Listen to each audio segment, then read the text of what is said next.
There was a very poor little girl named Stacy.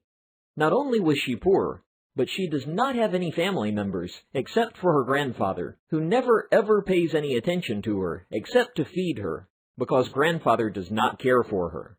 Stacy's real parents gave her up years ago when she was a baby because they did not want a child. One day, Stacy met a really awesome neighbor named Madeline. They were so close they became best of friends. They hung out all the time and they watched out for one another. Then, 1 year later, Madeline moved to Farnsworth, which is on the other side of the country from Hilltown, where they were both living. She will be moving because she and her mother wanted to start new lives and move to a happier place. Stacy did not take that well at all, and cried for weeks, knowing she will not be able to see her best friend again. Madeline was everything to Stacy. At least Stacy was able to keep in contact with Madeline through text messages and online media. Stacy and Madeline said goodbye to each other for the final time, while Madeline in her mother's car driving off, looking at Stacy looking very sad at Madeline through her bedroom window. That was the very last time they saw each other. For now.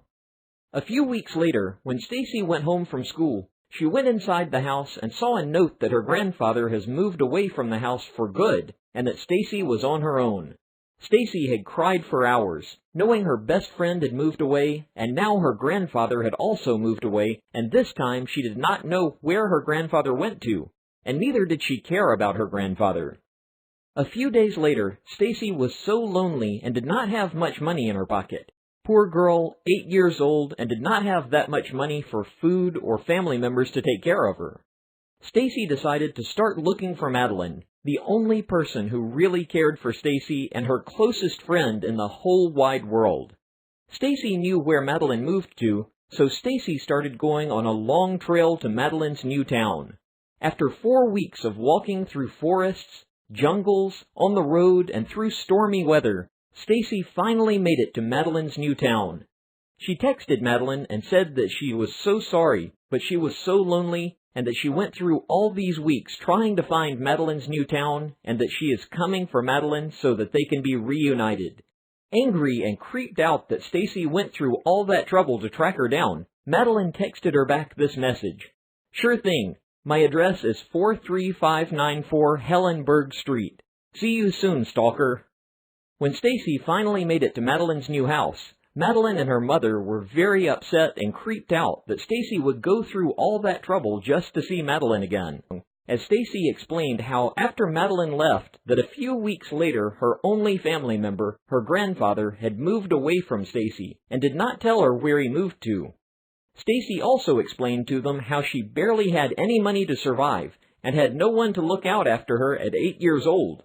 Madeline and her mother were shocked at this news and asked Stacy why she did not call them, and that they would have come all the way back from their new town, Farnsworth, to adopt Stacy and to take care of her. But Stacy just looked down in tears and said she did not know they would do that. Madeline's mother explained that Stacy was like a daughter to her and was very close to Madeline, her daughter. Madeline begins to cry and apologizes to Stacy that she had been treated this way all of her life, and that she really wants Stacy to live with them, so that they can look out and be close to each other again, and that Stacy would have a home with a loving family who would take good care of her for once. Stacy was filled with joy that she gets to be close to her best friend and her mother again, and that Stacy would finally be loved for the first time of her life. They all hugged and went inside their new house. A week later, a court granted full custody of Stacy to Madeline and her mother.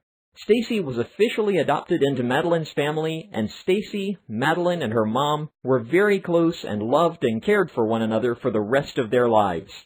Last but not least, the police eventually found the grandfather, but all the police did was give him a warning slip. No arrest, no fine, no nothing.